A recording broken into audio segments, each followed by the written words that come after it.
Hello friends, in this video we talking about green house की खेती क्या होती है। What is green house farming and हम इसे कैसे करते हैं या फिर इसको करने के लाभ क्या होते हैं।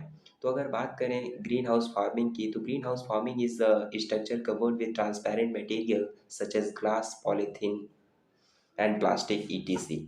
अगर हम बात करें ग्रीन हाउस फार्मिंग की, तो ग्रीन हाउस फार्मिंग को सबसे पहले एक फ्रेंच मैथमेटिशियन जोसेफ फूरियर ने 1824 में इन्होंने प्रतिपादित किया। इनकी जो इनकी काफ़ी सारे प्रिंसिपल भी रही हैं। हीट ट्रांसफॉर्म से फिर से हीट वाइब्रेशन, काफ़ी सारे इक्वेशन भी इन्होंने दिया है। जो ग्रीन हाउस की खेती होती है, अगर हम अच्छे शब्दों में समझें तो ये एक ऐसी खेती होती है, आप लोग ऐसी खेती को कभी ना कभी पढ़े होंगे, देखे होंगे।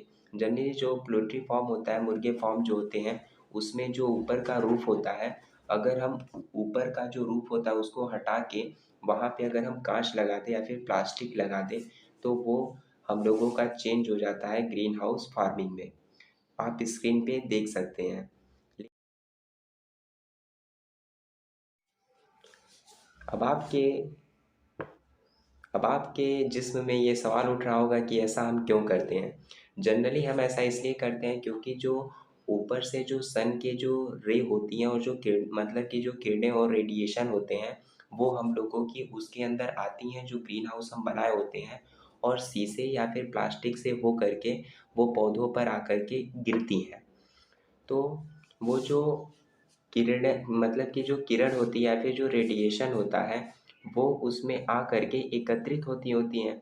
लेकिन वो जो ग्लास या फिर प्लास्टिक होते हैं, वो दिन के समय में काफ़ी सारे हीट को ऑब्ज़र्व करते हैं, और रात के समय में क्या होता है कि काफ़ी ही गर्मी उस क्षेत्र में हो जाती है जहाँ पे हम एक तरह से ग्रीन हाउस की खेती किए होते हैं। क्योंकि वो जहाँ पे हम खेती करते हैं, वो एक तरह से कंटेनर टाइप का हो जाता है, पूरा एकदम चारों तरफ से आइसोलेट हो जाता है, तो काफ़ी ही हीट जनरेट होता है। तो हीट हमें क्यों चाहिए, तो जनरली हीट हमें इसलिए चाहिए क्योंकि उसके अंतर्गत उन्हीं पौधों को ग्रीन हाउस फार्मिंग में कल्टीवेट किया जाता है, जिनको काफ़ी अधिक मात्रा में हीट चाहिए होता है, या फिर जिनको विकसित होने के लिए, कल्टीवेट होने के लिए, ग्रो होने के लिए काफ़ी हीट उनको चाहिए होता है। तो इसीलिए हम वहाँ पे क्या करते हैं कि काँच या फिर प्लास्टिक का जो रूफ होता है ऊपर लगा देते हैं। अब ये हीट बनता कैसे है? तो हीट जनरली बनता कैसे है? तो जो रे यानी कि जो रेडिएशन होती हैं, जो रेज़ होती हैं, वो उसके अंतर्गत कि उसके अंदर आती हैं, और उसके जो मॉलिक्यूल्स होते हैं, वो एक कंटेनर टाइप का होता है।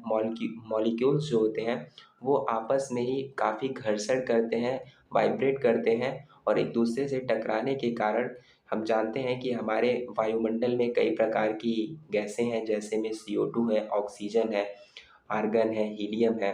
तो ये सभी गैसें जो होती हैं, वो उस कंटेनर, यहाँ पे कंटेनर आप ग्रीन हाउस को मान के चलिए कि वो जो जिस क्षेत्र में खेती की जा रही है, वो हम लोगों का एक तरह से कंटेनर का है। तो उसमें ये एक दूसरे के जो मॉलिक्यूल्स होते हैं गैसों के, वो काफ़ी एक दूसरे से टकराते हैं, जिससे उसमें हीट जनरेट होता है, और उसमें वही फसलें उगाई जाती हैं जिसको काफ़ी हीट चाहिए। जनरली इसके अंतर्गत वो फसलें उगाई जाती हैं, जैसे में शिमला मिर्च हुआ, नॉर्मल मिर्च हुआ, टमाटर हुआ, खीरा हुआ आदि।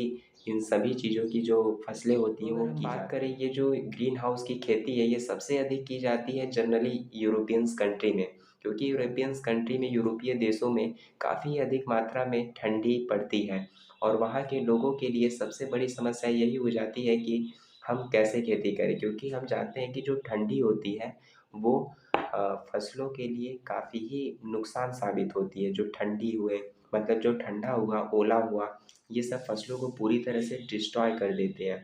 तो यूरोपियन कंट्री के लोगों ने सोचा कि अब कैसे खेती की जाए, तो इन्होंने 1824 में, एक साइंटिस्ट हैं जिसको मैंने वीडियो में बताया भी है, जोसेफ फूरियर, उन्हीं के प्रिंसिपल से रिलेट होकर इन्होंने एक ऐसा फिनोमिना स्ट्रक्चर तैयार किया जो कि उससे रिलेटिव था। तो इस प्रकार इन्होंने, और वो जो फिनोमिना था वही था ग्रीन हाउस फार्मिंग, जो घर नुमा आकृति बना के उसमें खेती की जाती है। तो इस प्रकार उन लोगों ने, यूरोपियन लोगों ने ग्रीन हाउस खेती की अगर बात करें तो इसमें जो मतलब कि जो आंतरिक जो वातावरण होता है वो पूरी तरह से लोगों के द्वारा, अर्थात जो लोग इसकी खेती करते हैं उन्हीं के द्वारा इसको नियंत्रित किया जाता है।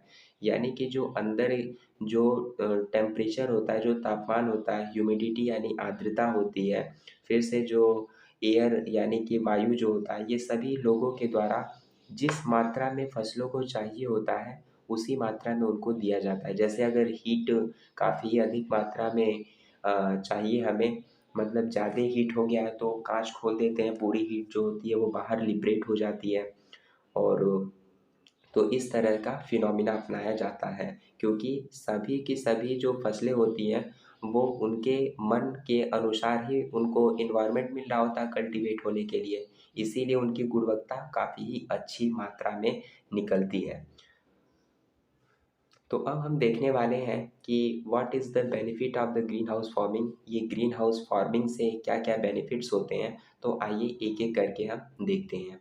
सबसे सबसे पहला जो बेनिफिट होता है वो हम लोगों का होता है कि जो फसलें इसके अंतर्गत कल्टीवेट की जाती हैं तो उनकी जो गुणवत्ता होती है, उनके जो साइज़ होते हैं और उनकी जो स्वाद होते हैं वो काफ़ी ही अच्छे होते हैं। यानी कि अगर हम बाहरी फसलों की तुलना में बात करें तो इनके जो फसल होते हैं वो काफ़ी ही, मतलब देखने में ही आपको लग जाएगा कि काफ़ी ही ये अच्छा है, मतलब कि हरा-भरा है और ये काफ़ी सुंदर भी होते हैं देखने में। तो पहला तो बेनिफिट ये मिलता है कि जो बाहरी पर्यावरण होते हैं, जैसे में बाहरी पर्यावरण में जैसे हो जाती है, उसके बाद ज़्यादा हीट भी होती है, ज़्यादा ठंडी भी लगती है फसलों को। उसके बाद आंधी, तूफ़ान, इन सभी को देखते हुए, मतलब इन सभी को देखते हुए अब यही फसलें बाहर होती तो इन सभी का डर रहता कि ये सब चीज़ें जो हैं, जो प्राकृतिक आपदाएँ हैं वो उनको प्रभावित कर सकती हैं।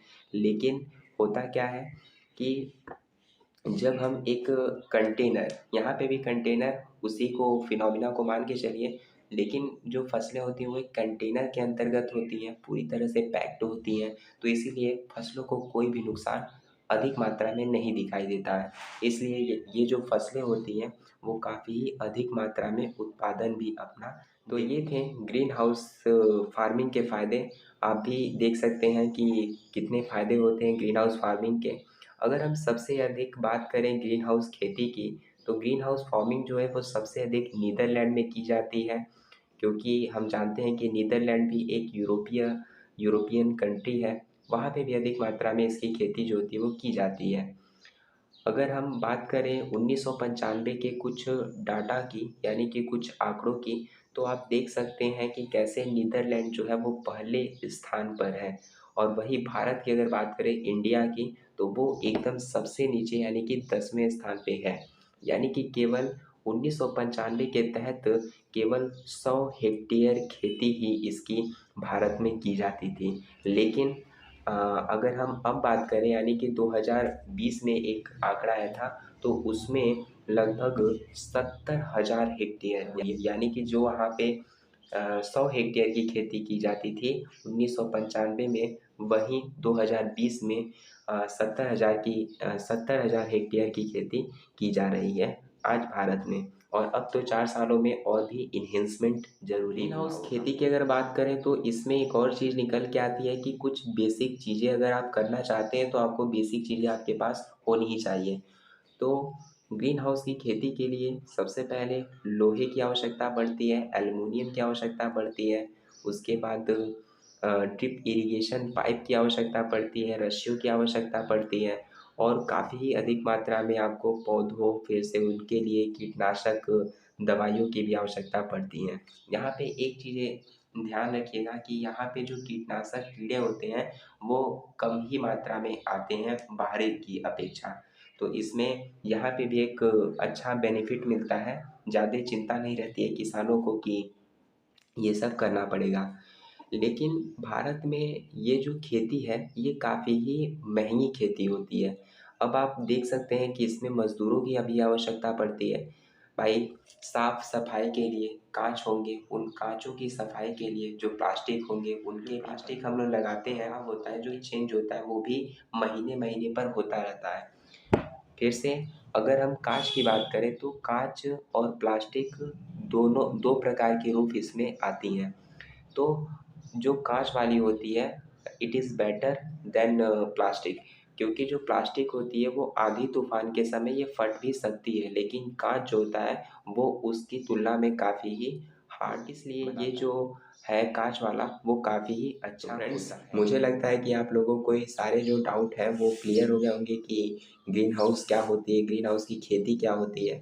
तो अगर आपको वीडियो अच्छी लगती है तो लाइक करें, सब्सक्राइब करें। तब तक के लिए अपना ध्यान रखें।